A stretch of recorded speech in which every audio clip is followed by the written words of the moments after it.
This is the kindest monster in the grim world, the baby eater. He's about to eat the baby right in front of him. Turns out he can see the baby's future. The evening before last, he was hunting for prey at his computer. He found tons of baby pictures online, when a happy photo of a family of 3 popped up on the screen, especially the baby swaddled in the woman's arms. He suddenly pressed his hand to his forehead. His third eye was burning faintly under his skin. A searing headache made him almost pass out. What kind of future did he see for the baby anyway? To stop a tragedy from happening in the future, he quickly tracked down the family's address. On the other side, the family that just welcomed a new life was still drowning in joy. The baby's cry rang out as usual in the dead of night. The mother rubbed her sleepy eyes and walked into the nursery, but froze the second she pushed the door open. A bizarre-looking monster was holding her baby. The woman lunged at him without a second thought. The monster shoved her to the ground in one move and vanished into the night with the baby in his arms. The next morning, police sirens shattered the peace of the neighborhood. Nick and his partner Hank arrived at the crime scene. The family was still drowning in grief over their lost child. They went into the nursery to investigate. The mother, who had pulled herself together, had drawn a picture of the monster. Seeing the 3 eyes and 3 arms of the monster's features, a chill ran down Nick's spine.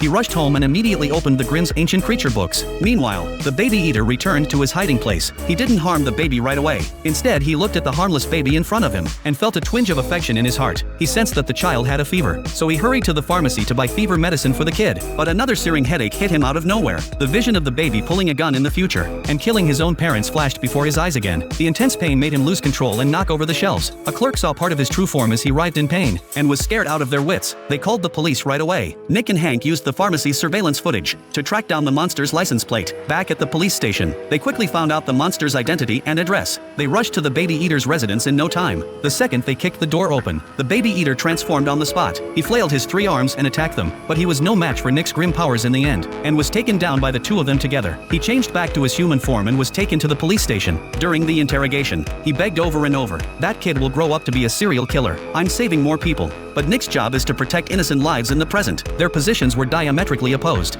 This was like a real-life trolley problem. What would you choose if you were in this situation? The baby eater suddenly got a splitting headache. This time he saw the future more clearly than ever.